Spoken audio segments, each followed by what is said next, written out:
मामले की एक ऐसी कहानी, दमदार भले ही क्यों न हो, लेकिन दमदारी में थोड़ी सी कहीं ना कहीं लगती है कि बस स्थिति क्या है,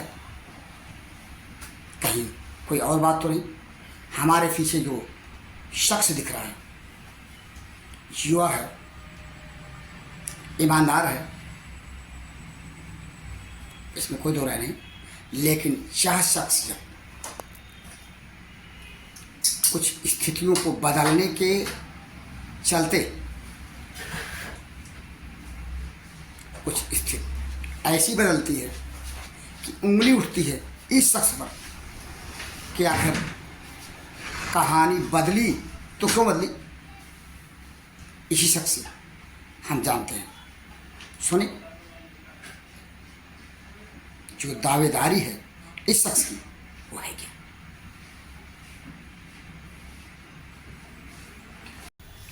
मामले से संबंधित जानकारी हम जानना चाहते हैं उस शख्स से, जिस शख्स ने मामले को तवज्जो दिया। क्या नाम है आपका? अब्दुल वहीद। अब्दुल वहीद जी कहाँ के रहने वाले हैं? नगर पंचायत सोहतगढ़ के रहने वाले हैं।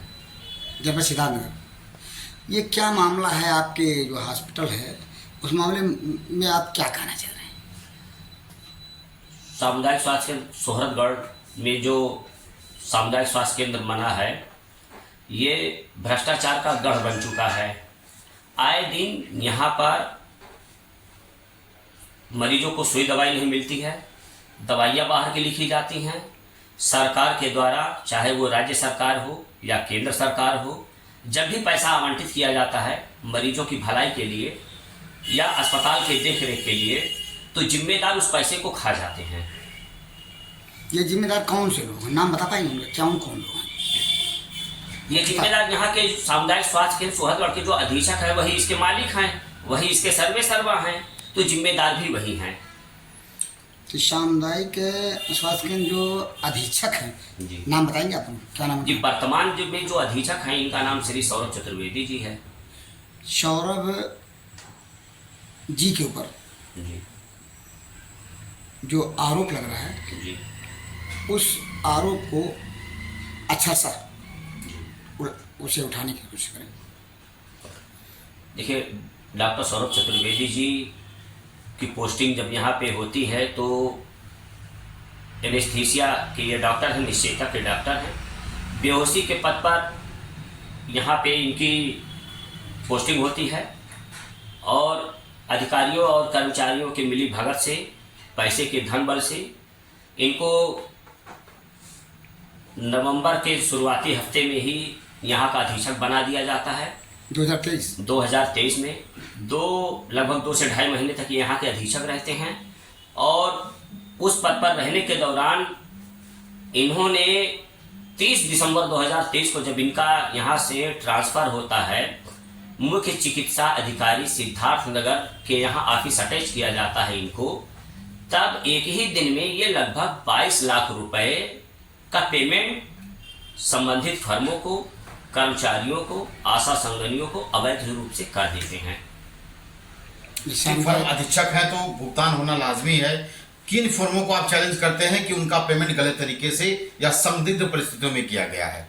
देखिए, इसी मामले को लेकर के हमने माननीय मुख्यमंत्री महोदय, उत्तर प्रदेश सरकार और स्वास्थ्य विभाग भारत सरकार को हमने IGRS किया है। नहीं, हम बात कर रहे हैं फर्मों की, तो कौन कौन सी वो फर्में हैं जो संदिग्ध हैं जिस पर आप सवाल उठा रहे हैं? कुछ डिटेल बता सकते हैं?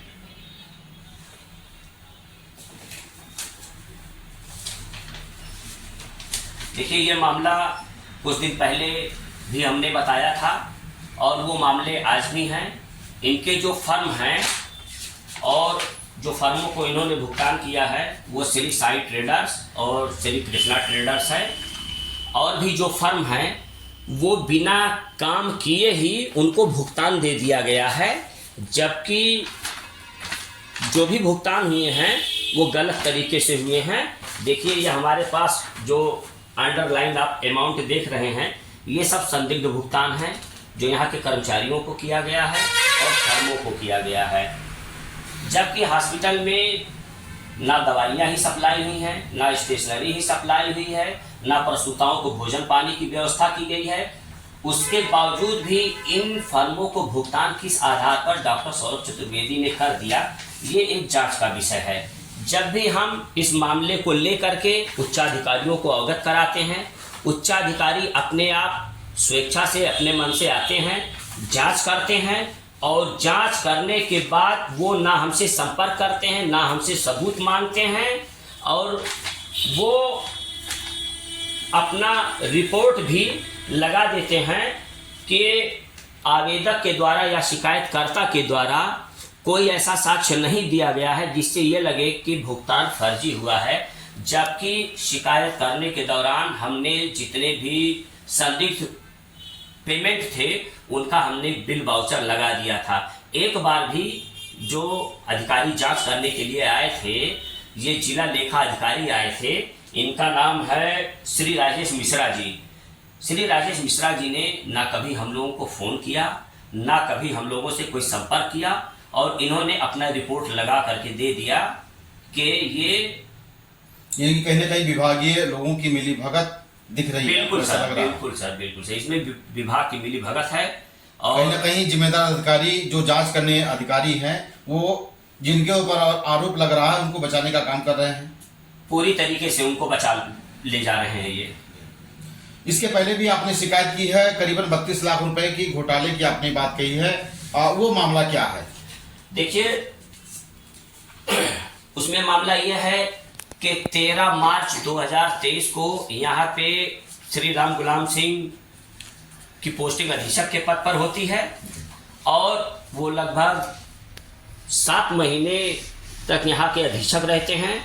उसके बाद जब हमको ये मालूम चलता है कि ये अधीक्षक के पद पर रहते हुए फर्जी तरीके से भुगतान कर रहे हैं और हॉस्पिटल में रोगियों के, मरीजों के स्वास्थ्य संबंधी सुविधाओं का ये ख्याल नहीं करते हैं, तब हमने इस मुद्दे को माननीय जिलाधिकारी महोदय, माननीय मंडल आयुक्त महोदय, मुख्यमंत्री उत्तर प्रदेश सरकार और पीएमओ कार्यालय स्वास्थ्य मंत्रालय को भी मैंने लेटर भेजा था। आपको कैसे लगता है कि ये जो पेमेंट हुआ है वो फर्जी हुआ है, संदिग्ध हुआ है? आप चैलेंज करते हैं, क्या बेस है? बिल्कुल चैलेंज करते हैं। देखिए इस मामले में हमने एक आरटीआई भी इनसे मांगा था और आरटीआई का जवाब इन्होंने आज तक हमको नहीं दिया और बाद में इन लोगों ने हमको रास्ते में रोक करके, डरा करके, धमका करके हमसे ये लिखवा लिए कि आप ये लिख करके दे दीजिए कि हमको जन सूचना के अधिकार के तहत आपने जो जिन बिंदुओं पर जवाब मांगा था वो आपको मिल गया। तो दोबारा भी मांग सकते हैं अगर एक बार कोई सूचना मिल गई है? जी हाँ, तो दोबारा हमने फिर आरटीआई दाखिल किया है। ये तो प्रक्रिया हो गई। आप किन पैसों पर आप चैलेंज कर रहे हैं कि वो वाउचर आप दिखा सकते हैं? हाँ, कौन सा वाउचर है, कौन सी फर्में हैं जिन फर्मों पर ये भुगतान हुआ? सर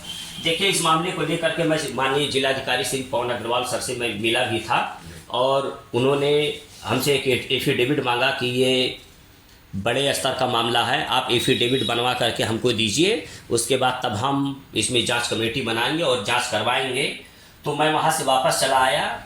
उसके बाद में ये देखिए आप जो हमसे प्रूफ मांग रहे हैं ये Sonu traders general order supplier हैं और इनको प्रसूताओं के भोजन पानी की व्यवस्था के लिए इन्होंने भोजन की व्यवस्था की है और इनको 1,09,350 रुपये पेड कर दिया गया है। जनरल सप्लायर, ये जनरल सप्लायर हैं और इनको जो 4/8/2023 को यहाँ पे देखिए तारीख पड़ा है, इनको ये जो प्रसूताओं के डाइट के लिए भोजन पानी का पैसा दिया गया है, ये आप उन प्रसूताओं का नंबर, मोबाइल नंबर यहाँ पे लिखा रहता है डिलीवरी वाले रजिस्टर में, तो उस दौरान जितनी प्रसूताएं थीं आप उनको फ़ोन करके पूछ सकते हैं क्या उनको इस अस्पताल में भोजन पानी की व्यवस्था की गई या उनको दिया गया। तुरंत जवाब आएगा नहीं, क्योंकि इस पैसे को गोलमाल करके मिल बांट करके खा लिया गया। और कौन से वाउचर हैं? अब आपको दिखाता हूँ। देखिए ये स्टार सिक्योरिटी सर्विस है, ये गार्ड सप्लाई करती हैं बस्ती जनपद। पर ये बस्ती जनपद के हैं, ये पुरानी बस्ती जनपद बस्ती के हैं। और यह है सारथी स्टार सिक्योरिटी सर्विस। इन्होंने सोहरतगढ़ सामुदायिक स्वास्थ्य केंद्र पर इनवाइस नंबर 79, 80, 81 और 82 4 इनवाइस लगा करके 24 हज़ार रुपये का यानी 96,000 रुपये का पेमेंट यहाँ से ले लिया है कि हमने यहाँ पे 4 गाड़ियों को लगाया हुआ था 12 दिनों के लिए। किस काम के लिए? प्रचार प्रसार करने के लिए। सारथी कार्यक्रम अंतर्गत। सारथी कार्यक्रम के अंतर्गत इन्होंने लगाया था प्रचार प्रसार करने के लिए, जबकि यहाँ पे कोई प्रचार प्रसार नहीं हुआ है, गाड़ियाँ ही नहीं लगी हैं, ना कोई टेंडर हुआ है, ना कोई कोटेशन मांगा गया और फर्जी तरीके से इस फर्म को 96,000 रुपये का फर्जी भुगतान कर दिया गया। अगर ऐसी गाड़ी लगती भी तो उसका भुगतान उसका टेंडर होता है, सर उसका भुगतान भी माननीय मुख्य चिकित्सा अधिकारी सिद्धार्थनगर को करना रहता है, ना कि सामुदायिक स्वास्थ्य केंद्र सोहरतगढ़ को करना रहता है। ये देखिए, ये इनके द्वारा जो 4 बिल वाउचर लगाए गए हैं ये उनकी छाया प्रति है। इसके बाद और कौन से मामले हैं? अब देखिए, उसके बाद यह है ताजगी स्क्रीन प्रिंटिंग प्रेस। इनको 78,400 रुपये का भुगतान कर दिया जाता है। और ये प्रिंटिंग प्रेस नाम से स्पष्ट है, ये प्रिंटिंग का काम करते हैं, स्क्रीन प्रिंटिंग या बिल बुक वगैरह। जी जी जी। तो इनका क्या मामला है? इनका मामला ये है कि इनको जो 78,400 रुपये का भुगतान किया गया है वो हेल्थ एंड वेलनेस सेंटर की वॉल पेंटिंग, जंगला व फाटक के पुराने पेंटिंग की सफाई करके नया पेंटिंग किया गया। यानी इनको वॉल पेंटिंग का टेंडर दिया गया है और इनको 78,400 रुपये का भुगतान भी कर दिया गया है। जबकि वो वॉल पेंटिंग अगर इन्होंने किया है तो क्या उसका फोटो खींच करके इन्होंने सामुदायिक स्वास्थ्य केंद्र सोहरतगढ़ को दिया, या फिर ऐसे ही गोल मोल करके इन्होंने उस पैसे को बंदरबाट कर लिया? मेरी फोटो होती है, अगर देखेंगे तो जहाँ टेक्निकल मामला है 3 टाइप का फोटो होता है। काम कराने से पहले का फोटो, काम कराने के दौरान का फोटो और काम पूर्ण होने का फोटो। 3 टाइप का फोटो, 3 स्टेप का फोटो भी होता है। यह जांच करने का विषय है। और दिखाइए। अब ये देखिए है बेसास आदर्श कंस्ट्रक्शन कंपनी। ये कंस्ट्रक्शन कंपनी है। हाँ। और इन्होंने सामुदायिक स्वास्थ्य केंद्र सोहरतगढ़ में स्टाफ नर्सों के ट्रेनिंग के अंतर्गत रहने खाने के लिए इनको 80,000 रुपये का भुगतान कर दिया गया है। ये तो फर्मे नौगढ़ की बस्ती की है, तो क्या बस्ती में कार्यक्रम हुआ है? नहीं, ये तो सामुदायिक स्वास्थ्य केंद्र सोहरतगढ़ का बिल वाउचर लगा हुआ है। इन्होंने जो बिल काटा है, ये देखिए, अधीक्षक सामुदायिक स्वास्थ्य केंद्र सोहरतगढ़ सिद्धार्थनगर को दिया है। तो सवाल यह भी है कि बस्ती के फर्में सोहरतगढ़ में क्या कर रही हैं? जी, सिद्धार्थनगर जनपद की भी तो फर्में होंगी, तमाम फर्में हैं। जी बिल्कुल फर्में हैं, लेकिन यही तो जांच का विषय है कि उस समय सन 2023 में मार्च से लेकर के सितंबर तक जितने भुगतान हुए हैं वो बस्ती जनपद के ही ठेकेदारों को ही काम क्यों दिया गया? यकीनन। और दिखाइए। देखिए, हमारे पास इतना ही मिला हुआ है और ये लगभग टोटल जो मामला है, ये टोटल मामला लगभग 33 लाख रुपए का आता है। और उसके बाद में वर्तमान समय में जो 22 लाख रुपए का मामला है, ये दोनों मिला करके लगभग 55 लाख रुपए का मामला है। 22 लाख रुपए का क्या मामला है? 22 लाख रुपए का ये जो नवंबर और दिसंबर 2023 में जो भुगतान हुआ है, ये भी गलत तरीके से किया गया है। अगर दोनों अमाउंट मिला दिया जाए तो 33 लाख पूर्व अधीक्षक और 22 लाख वर्तमान अधीक्षक, यानी कथित रूप से 55 लाख रुपए का चूना सरकार को लगाया गया। बिल्कुल बिल्कुल सर, ये एकदम इस विभाग के जिम्मेदारों के द्वारा, इस विभाग के जिम्मेदारों के द्वारा ही लगाया गया है। और अगर इसमें जांच की जाए तो सरकार के पैसे की रिकवरी भी जरूरी है। क्या आपने इस मामले से संबंधित जो शिकायत किया जिम्मेदार लोगों को, उस संबंध में उन लोगों ने कोई कार्रवाई किया? सर, जब हमने शिकायत किया तो इस मामले में हमसे कोई संपर्क नहीं किया गया और जिम्मेदारों के द्वारा गोल मोल रवैया अपनाया गया और अपने अधिकारियों कर्मचारियों को पूर्ण रूप से बचा लिया गया। ये माना जाए कि सब लोग एक ही उसमें फंसे हुए हैं, सब लोग एक दूसरे को कॉपरेट कर रहे हैं। खाली के चट्टे बट्टे हैं। और देखिए, अभी कुछ दिन पहले हमने मुख्य चिकित्सा अधिकारी सिद्धार्थनगर को एक RTI भी भेजा है। यहाँ 1 महीने पहले अवैध रूप से कुछ दवाइयाँ और कागज जलाए गए थे, जिसका वीडियो वायरल हुआ था। माननीय जिलाधिकारी महोदय के आदेश पर सीएमओ साहब ने यहाँ पे मौके पर जांच किया, वीडियो भी बनाया और उसके बाद उन्होंने डीएम साहब को ये लिख के दे दिया कि वहाँ पे कूड़ा और गत्ता जलाया गया है। तो सीएमओ साहब हमको ये बता दें कि क्या वाकई में कूड़ा और गत्ता जलाने का अधिकार यहाँ के अधिकारी और कर्मचारी को है, जबकि जो वीडियो वायरल हुआ था उस वीडियो में दवाइयाँ, सुई, इंजेक्शन, हर चीज़ पूर्ण रूप से दिखाई दे रहे थे। उसके बाद भी सीएमओ साहब अपने अधिकारी और कर्मचारी को यहाँ पे बचा ले गए। देखिए, इस संबंध में मैंने श्रीमान मुख्य चिकित्सा अधिकारी, जन सूचना अधिकारी से इन 9 बिंदुओं पर मैंने सूचना मांगा है और अभी तक हमको ना कोई बताया गया है और ना हमसे कोई संपर्क किया गया है। अब ये अधिकारी ही बता सकते हैं कि इतना ढुलमुल रवैया क्यों अपना रहे हैं। आपने मुख्यमंत्री उत्तर प्रदेश को शिकायत किया है जी, उनका भी नाम लिया है शिकायत जी, में, जी। तो क्या मुख्यमंत्री भी उन अधिकारियों की बात को ही मान रहे हैं जिन अधिकारियों से आप ये मान रहे हैं कि वो लोग सही ढंग से न्याय नहीं कर रहे हैं, जांच नहीं कर रहे हैं? देखिए, क्या मुख्यमंत्री 13/3/2024 को details of registration number government UP E/2024 0018-113, देखिए ये मैंने पीजी पोर्टल की मैंने शिकायत की है, माननीय मुख्यमंत्री को भी किया है। और देखिए, ये स्वास्थ्य विभाग में, केंद्रीय स्वास्थ्य विभाग दिल्ली को भी मैंने ये शिकायत किया हुआ है, जिसके संबंध में अभी तक कोई कार्रवाई नहीं हुई है। यानी ये माना जाए कि हर कुएं में भांग पड़ी है। बिल्कुल सर, ऐसा ही कहा जाए तो कोई गलत नहीं है। तो ये बताइए कि आप ही मामले को उठा रहे हैं और आप पर शिकायत भी हो रही है लोगों के द्वारा, लाजमी है सर, लाजमी है। शिकायत मैं करूंगा तो लोग मुझे ही गलत कहेंगे।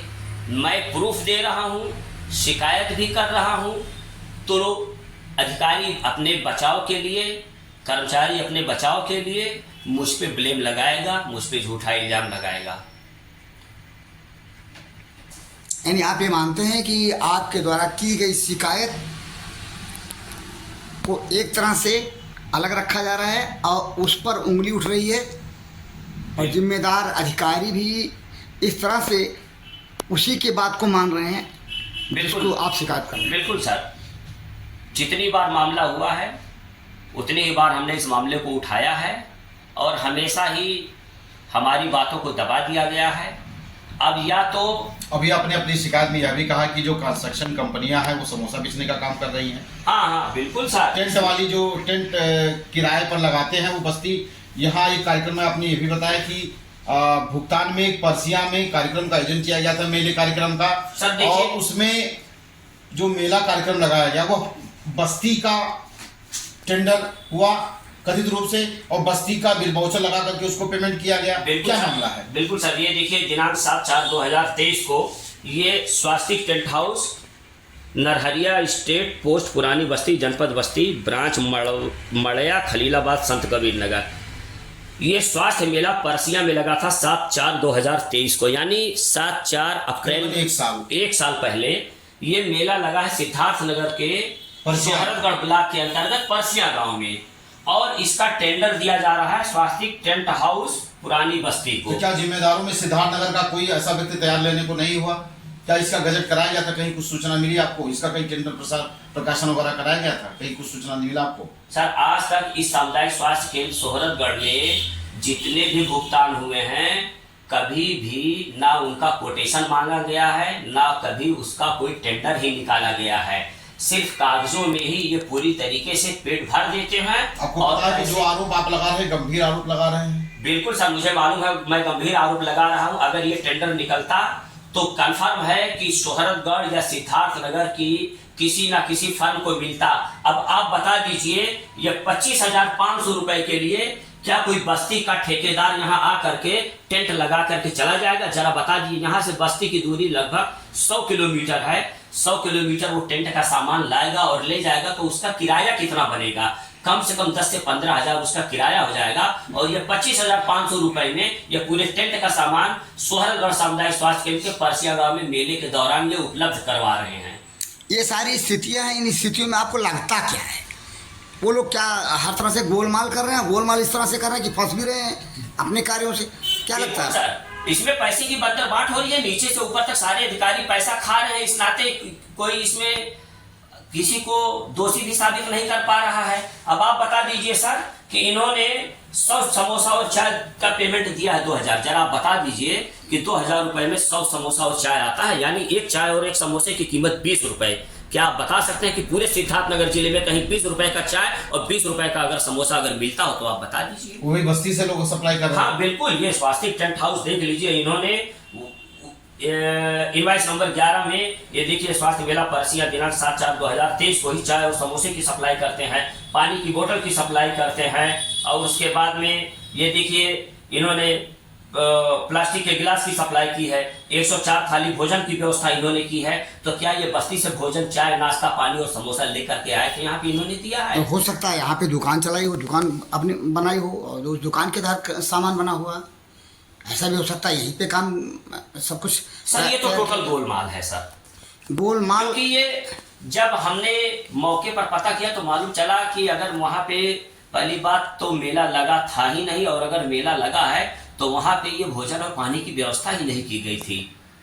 इतना बड़ा दावा आप कर रहे हैं? बिल्कुल सर, मैंने मौके पर जा करके वहाँ से आपसे व्यक्तिगत रूप से आपके बारे में सवाल किया जा रहा है, जानने समझने के लिए हमें, कि एक समय ऐसा था जब ने आरटीआई के तहत आपने कंप्लेंट किया था, आरटीआई आपने किया था। जी सर। उस आरटीआई को खुद ही आपने कथित रूप से, जैसा कि कहा जाता है, आपने आरटीआई को वापस ले लिया या आरटीआई को आप पा गए आंसर, ऐसा भी कहा जाता है। हमको क्या हुआ था, सच्चाई क्या थी? सही मामला यह है सर कि जब मैंने आरटीआई दाखिल किया और उसके बाद में जब इन्होंने लगभग 1.5 महीने तक हमको आरटीआई दाखिल करने के बाद में इन्होंने हमको कोई जवाब नहीं दिया, तो हमने एक रिमाइंडर दोबारा माननीय सीएमओ साहब को और यहाँ के अधीक्षक को भेजा है, रजिस्टर्ड डाक से भेजा है, ये देख लीजिए। रजिस्टर, हाँ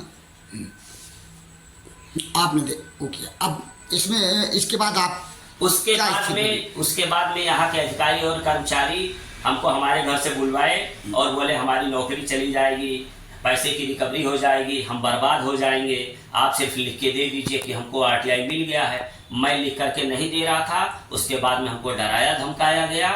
तो डराने धमकाने के दौरान भाई मैं भी इंसान हूँ, मेरे भी बाल बच्चे हैं, मुझको लगा कि हो सकता है ये लोग मेरे साथ कोई कांड कर दें, मुझको गलत तरीके से फंसा दें। इस नाते इन्होंने हमसे ये लिखवा लिया कि आपको इस आरटीआई का जवाब मिल गया है और मुझको लिख करके देना पड़ा। यदि आपको इसी तरह का डर है उन लोगों से, तो फिर आगे आप फिर आपने कार्रवाई कराया? देखिए इन्होंने वादा किया था। फिर किस स्थिति में? पहले डरते हैं, फिर आप मजबूती दिखा रहे हैं, फिर ऐसा क्यों, क्या है मामला? यह है कि जब मैंने लिख करके दे दिया तो मामला खत्म। लेकिन उन्होंने एक वादा ये भी किया था कि आइंदा अगली बार से हम लोग इस तरीके से कोई गोलमोल मामला और पैसे का जो भी हम लोग बंदरबाट करते हैं, ऐसा अब हम लोग नहीं करेंगे और हॉस्पिटल भी सुचारू रूप से हम लोग चलाएंगे। लेकिन कुछ दिनों के बाद जब मैंने देखा कि हॉस्पिटल का वही हाल है, रोगियों को दवा नहीं मिल रहा है, प्रसूताओं को भोजन नहीं मिल रहा है, हॉस्पिटल जस का तस बना हुआ है और लाखों रुपए का पेमेंट भी इनके द्वारा किया जा रहा है, तो मेरा जमीर जगा और मैंने दोबारा आरटीआई भी दाखिल किया और माननीय मुख्यमंत्री और डीजी हेल्थ केंद्र सरकार को भी मैंने दोबारा कागज भेजा। कभी आप डरते हैं और कभी आप अपने कार्यों से उन लोगों को डराते हैं, ये क्या चक्कर है? कभी सर पहले मैं अकेला था, मैं अकेला था, अब कोई और आ गया आपके पास? सर अब आप जैसे ईमानदार मीडिया के लोग मेरे साथ हो गए हैं और उन्होंने खुल करके ये वादा किया है कि इस मामले को उच्चाधिकारियों को अवगत कराएंगे और ईमानदारी से जांच करवाएंगे, तब फिर मैंने ये कदम उठाया है। कहीं ना कहीं से ऐसे लोग दावा करते हैं, सच्चाई कुछ भी हो, बात की बात है, ऐसा भी कहा जाता है, इसका भी आपसे जाना गया था कि आप कहीं ना कहीं कथित रूप से पैसा लेते हैं, पैसा लेने के बाद चुप हो जाते हैं, फिर उसके बाद फिर टाइट हो जाते हैं, कभी कुछ कभी कुछ। सर सच्चाई क्या है? सच्चाई ईमानदारी की बात। ईमानदारी की सवाल बात आपसे। यही है कि जब मेरे सामने गलत होता है तो मैं उस हर मुद्दे को उठाता हूँ, चाहे वो तहसील का मुद्दा हो, थाने का मुद्दा हो, अस्पताल का मुद्दा हो, क्योंकि मैं एक जनसेवक हूँ और मेरा यही काम है। बात अस्पताल की कर रहे हैं और बातों को अभी अलग रखिए।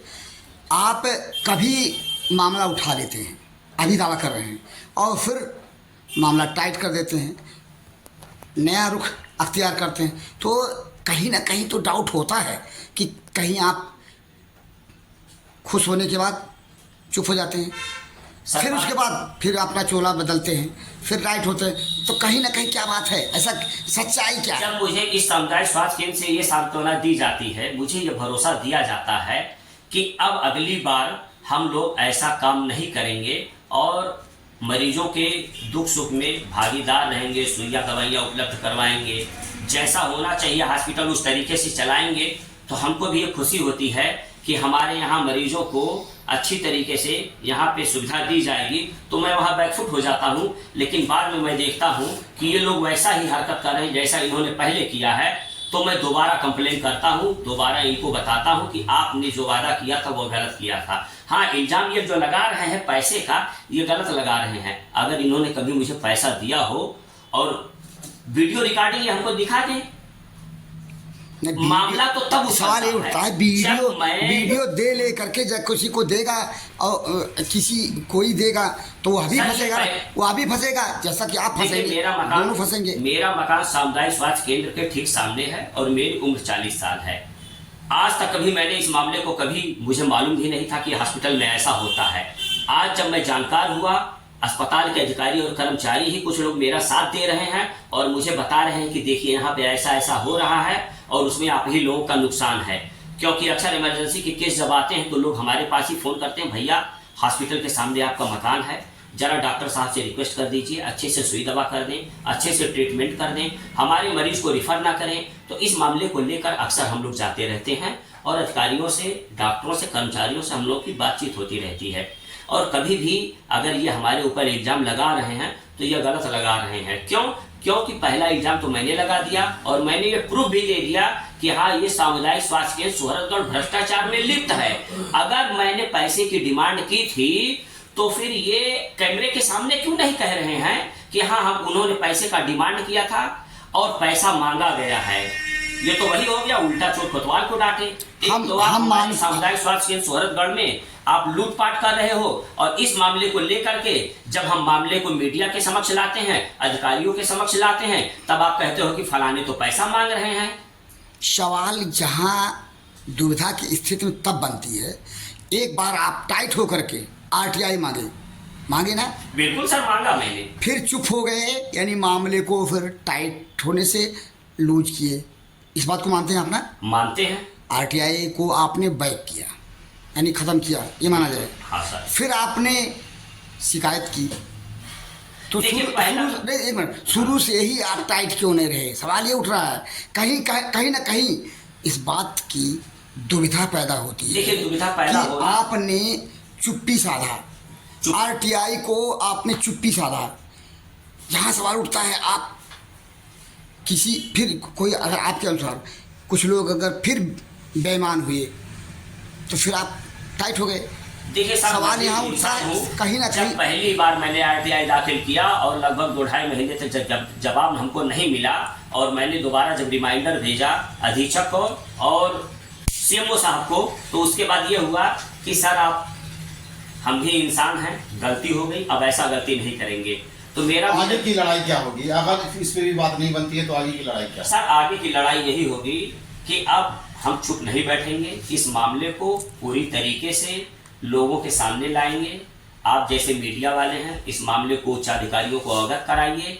अगर इसकी जांच हो तो लाखों रुपए का जो इन लोगों ने घोटाला किया है, गबन किया है, गलत तरीके से इन्होंने फर्मों को पैसा भेजा है, वो पैसा रिकवरी हो और इनके खिलाफ मुकदमा लिखा जाए। और अगर ये काम गवर्नमेंट सरकार नहीं करती है, अधिकारी नहीं करते हैं, तो आने वाले दिनों में मैं यहाँ पे अनशन पे बैठूंगा और उसकी सारी जिम्मेदारी शासन और प्रशासन की होगी।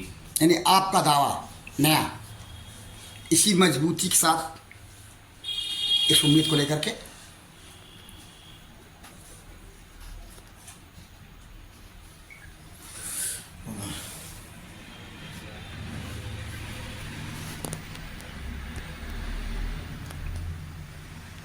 हमने सुना इस शख्स से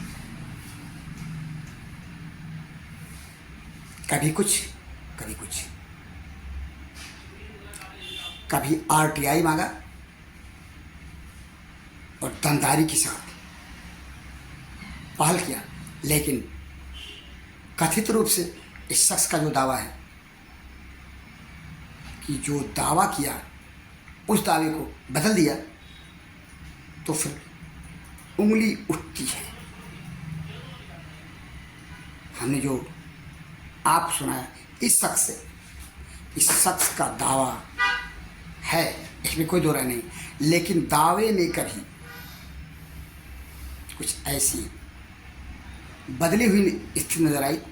इनका कहना है कि हम उनको ईमानदार समझ करके उन्हें छोड़े, लेकिन फिर बदल गए, कभी कुछ कभी कुछ। सच्चाई जो भी कुछ हो, लेकिन जो स्थिति हमें देखने को मिलती है कुछ आपने भी सुना भंडापुर के माध्यम से इस शख्स से, लेकिन कहीं ना कहीं तो कुछ ना कुछ तो है। ईमानदारी क्या है या तो यह शख्स ही बताएगा, लेकिन कभी कुछ कभी कुछ जरूरत इस बात की है इस शख्स को मजबूती से लड़ने की।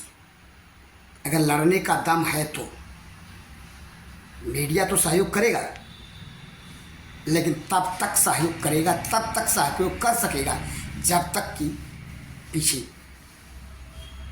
खड़ा शख्स दावे के साथ लड़ाई लड़ेगा। मीडिया इनकी मदद तो कर सकता है, इन्हें ईमानदार बनाया जा सकता है, लेकिन अगर ये कहीं न कहीं खुद दुविधा की स्थिति में होंगे तो फिर मीडिया क्या कर सकेगी? समझ करें। जो कुछ हमने सुनाया और जो कुछ इनसे सुना, सिर्फ उसी बात को हम अपने लोगों को दिखा रहे हैं, समझा रहे हैं। जरूरत इस बात की यह शख्स ईमानदार रहे और ईमानदारी के साथ लड़ाई लड़ता रहे। भंडापुर पूर्णतः ईमानदारी से सहयोग करेगा, लेकिन तब जब ईमानदारी बरकरार रहेगी। इस कथ्य और तथ्य को लेकर के भंडापुर के जनपद सिद्धार्थ नगर के सोहरगढ़ नगर पंचायत क्षेत्र अंतर्गत स्थित मैं पीपाल